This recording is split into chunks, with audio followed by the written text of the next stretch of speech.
What if I told you that some of the most dangerous mafia bosses in America aren't hiding in alleyways or smoky social clubs, but are instead walking into courtrooms with custom suits, encrypted phones, and international lawyers? For decades, the mafia ruled the streets through fear and loyalty, but today the game has changed. The courtroom has become the new battlefield, where mobsters face off against federal agents, wiretaps, and mountains of digital evidence. In this video, we're diving deep into 4 of the most high-profile mafia trials in recent years. You'll hear how old-school enforcers, tech-savvy criminals, and even globally connected traffickers tried to outmaneuver the law, and how some of them failed spectacularly. And while most met justice, one man, an alleged mob fixer, managed to beat the charges and walk free. How did he do it? Stick around. His story might just be the most surprising of them all. Matthew Madonia wasn't a name you'd hear often in the press, but in the streets of Chicago's south suburbs, he was known as Fat Sal,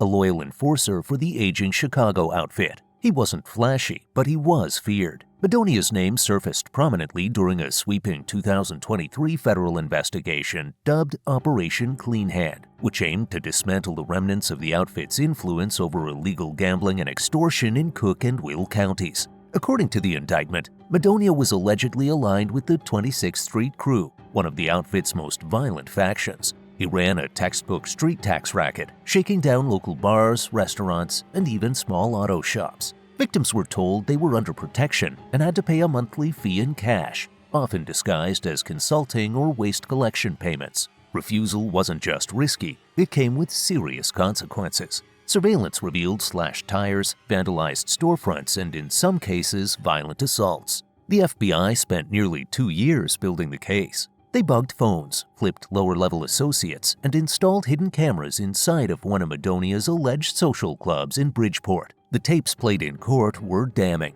In grainy audio, Madonia was heard muttering phrases like, "Grab the envelope from Lou, we'll clean up that mess tomorrow, and he needs a reminder." While these might sound ambiguous on paper, they were paired with specific timelines where beatings and shakedowns took place. One of the most chilling testimonies came from a local mechanic who had refused to pay. He described being ambushed outside his home, his arm broken in 2 places, and his shop later burned down. His voice cracked on the stand as he described the fear of knowing the police couldn't protect him from men like Fat Sal. In court, the prosecution framed Madonia as a living fossil of the outfit's blood-soaked past, a man who didn't adapt or innovate, but rather preserved the outfit's methods of brute enforcement. They highlighted his decades-long criminal record, including sealed juvenile cases and alleged connections to unsolved assaults from the early 2000s. Madonia's defense attorney argued that the entire case was inflated by law enforcement's obsession with organized crime nostalgia. He described his client as a struggling businessman trying to collect old debts in rough neighborhoods.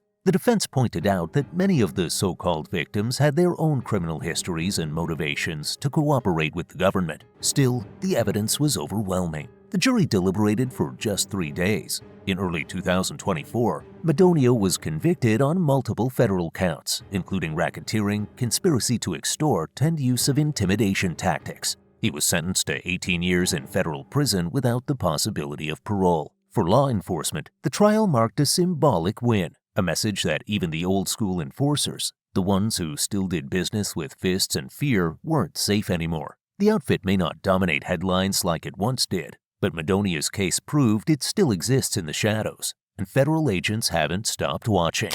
Andrew Campanella represented something new, a younger, tech-savvy generation of mobsters keeping the Gambino name alive in modern form. His arrest in late 2022 as part of the FBI's Operation Broken Code shocked many who believed the old families had become extinct. But Campanella's case proved otherwise. The Mafia hadn't vanished, it had gone digital. Operating out of Staten Island and Brooklyn, Campanella allegedly oversaw a network of cybercriminals, street-level enforcers, and white-collar facilitators. His enterprise blurred the line between traditional organized crime and modern-day cyber fraud. He specialized in online phishing scams, identity theft, credit card cloning, and laundering illicit funds through cryptocurrency exchanges and fake consulting businesses. But despite his love for encryption apps and burner phones, Campanella never strayed too far from violence. The indictment revealed that Campanella personally sanctioned beatings of debtors who fell behind on payments. One victim was hospitalized after being attacked outside a deli. Another had his storefront spray-painted with threats, followed by a Molotov cocktail thrown through the front window.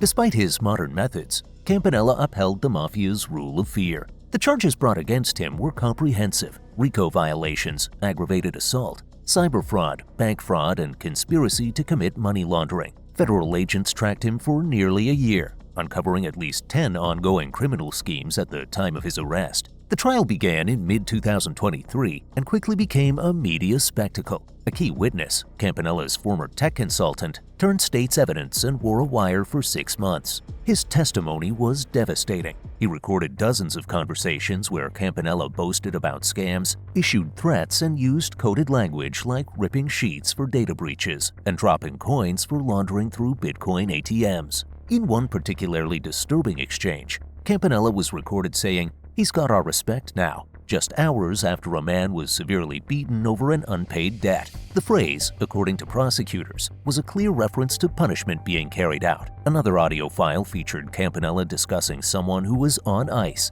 believed to be a reference to someone being threatened or detained until payment was made. The defense pushed back aggressively. Campanella's attorney argued that the recordings were taken out of context and that the prosecution's star witness was a known fraudster trying to reduce his own prison time. They also tried to paint Campanella as an entrepreneur who had made enemies in rough financial circles. But the evidence was airtight. FBI cyber forensics traced money to transfers to wallets linked to illegal online casinos and dark web forums. Surveillance footage showed Campanella meeting with known associates in secluded parking lots. Encrypted messages, once decoded, showed direct ties between Campanella and various shell corporations used to launder money. After a 6-week trial and just 4 days of jury deliberation, Campanella was found guilty on all major charges. In December 2023, he was sentenced to 25 years in federal prison. The verdict sent ripples through New York's underworld. For decades, the Gambino family was considered weakened, fractured by internal strife and endless indictments. But Campanella's rise and fall proved that the bloodline still pulsed, just with a different face, a different method, and a different screen name. His trial served as a warning. The Mafia hadn't disappeared, it's adapted. And in an era of digital footprints and global networks, it's more dangerous. 99% of you watch the videos without subscribing. Imagine what we could accomplish if everyone subscribed. We trust that you can do it. It will make a huge difference and support us in keeping up the good work. Thank you. Now, let's get back to the video. While many look to New York or Chicago for Mafia activity, the Ranelli brothers brought international flavor and international heat to the courtroom. Giovanni and Luca Ranelli were arrested in mid-2023 as part of a massive transatlantic operation known as Operation Porto Nero, a joint task force between the FBI, DEA, and Italia's anti-mafia agency, the Direzione Investigativa Antimafia, DIA. The brothers, Italian-born but raised in New Jersey, were accused of acting as the U.S. arm of the Ndrangheta, Italy's most powerful, secretive, and globally influential mafia clan. The Ndrangheta, unlike the more media-savvy Cosa Nostra, operates through tight-knit family cells and controls the majority of Europe's cocaine trade. Operating primarily out of the port of Newark, the Ranellis used legitimate import-export companies as fronts. They smuggled tons of South American cocaine into the U.S., hidden inside shipments of coffee beans, ceramic tiles, and religious artifacts. Authorities revealed that the Ranellis controlled a logistics web that involved port union officials, customs inspectors, and international freight brokers. Bribes were common, and many middlemen were unaware of who they were truly working for. Wiretaps, satellite surveillance, and sting operations formed the backbone of the case. One intercept revealed Luca Ranelli discussing how a crate containing 180 kilos of cocaine would be rerouted through the Dominican Republic to avoid detection. Another wiretap captured Giovanni joking with an associate, "The church is the safest place to hide sin," referring to a shipment of crucifixes packed with powder. In court, prosecutors presented a timeline showing how the Ranelli operation expanded from New Jersey to Miami, Houston, and Montreal. They highlighted transfers of millions of euros through offshore accounts in Cyprus, Panama, and the Cayman Islands. Italian anti-mafia experts flew in to testify, marking the first time in over a decade that such direct cooperation between U.S. and Italian prosecutors had been witnessed in a mafia trial. One expert explained how the Ranellis reported directly to an Ndrangheta clan based in Calabria. communicating through encrypted satellite phones and burner SIM cards. The brothers acted as both importers and enforcers, allegedly responsible for at least 2 suspected disappearances tied to unpaid shipments. The defense painted the brothers as misunderstood entrepreneurs. The defense asserted that the Ranellis were merely cultural importers, and any drugs discovered in their shipments were the result of rivals attempting to undermine their business. Their legal team accused law enforcement of trying to build a legacy case, using circumstantial evidence and foreign testimony to make up for the lack of tangible proof. But the jury wasn't swayed. The evidence was too thorough, too coordinated, and too damning. Both Ranelli brothers were convicted in January 2024 on charges of international drug trafficking, money laundering, criminal conspiracy, and corruption. Giovanni was sentenced to 22 years in a high-security federal prison, while Luca received 19. The conviction sent shockwaves through organized crime circles in both Europe and North America. For law enforcement, it was more than a win, it was a blueprint. The case proved that with cross-border cooperation, even the most elusive and globally connected mafia networks could be taken down. The Ranelli brothers may not have worn pinstriped suits or run neighborhood rackets, but their operation was arguably more dangerous. High-tech, international, and deeply embedded in legitimate global commerce, they represented the mafia of tomorrow, and for the first time, the justice system proved it was ready for them. While most trials involving organized crime end in convictions, the case of Vito DeSanto proved to be an outlier, a rare courtroom victory for a man with long-rumored ties to one of the most powerful mafia families in the United States. DeSanto, a reputed Genovese family associate, was arrested in early 2023 following a 2-year investigation into corruption within New York City's construction industry. Authorities alleged that he had manipulated labor unions to win lucrative public contracts, engaged in bribery, and conspired to fix bids through coercion and intimidation. The charges included labor racketeering, conspiracy, and multiple counts of bribery and fraud. The prosecution's narrative was straightforward. DeSanto used fear and influence to control union delegates and direct work to mob-linked contractors. Anonymous tips and wiretapped calls indicated that DeSanto functioned as a covert deal broker, rewarding those who adhered to his rules and subjecting those who did not to harassment or exclusion. Several union representatives testified against him, claiming they were pressured to vote in favor of companies he backed. One witness alleged that DeSanto once threatened to expose a delegate's personal financial issues unless he approved a contract linked to a shell company. But as the trial unfolded, the case began to unravel. Key witnesses wavered under cross-examination. One recanted parts of his earlier statement, admitting that he never directly received threats from DeSanto. Phone records meant to link DeSanto to a meeting where coercion allegedly occurred turned out to be inconclusive.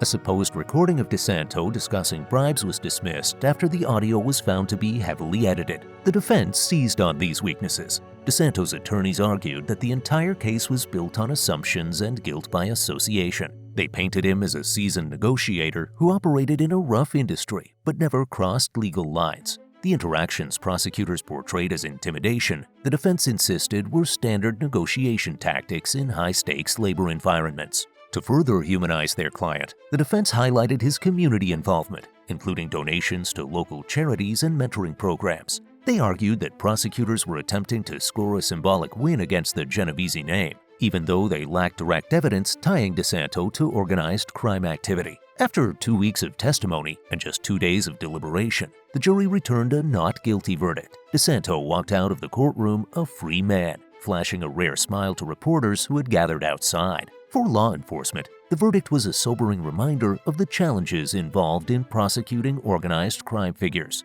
especially those who don't carry guns or issue threats directly. It also underscored the enduring strength of silence and loyalty in mafia circles, where witnesses are difficult to come by and the burden of proof remains daunting. Vito DeSanto's acquittal not only marked a legal victory for one man, but it also reignited debates about the mafia's ability to operate covertly, adapting and surviving within the very systems designed to stop them. The mafia isn't dead, it's transformed. Today's crime families are not only congregating in smoky social clubs, but they are also building tech empires, laundering money through cryptocurrency, and running multinational schemes with precision. But as these recent trials show, the justice system is adapting too. Wiretaps are being replaced with encrypted chat logs. Undercover agents now study blockchain and cyber forensics. International task forces are becoming standard. The courtroom has become the new arena where modern-day dons face the consequences of their evolving empires.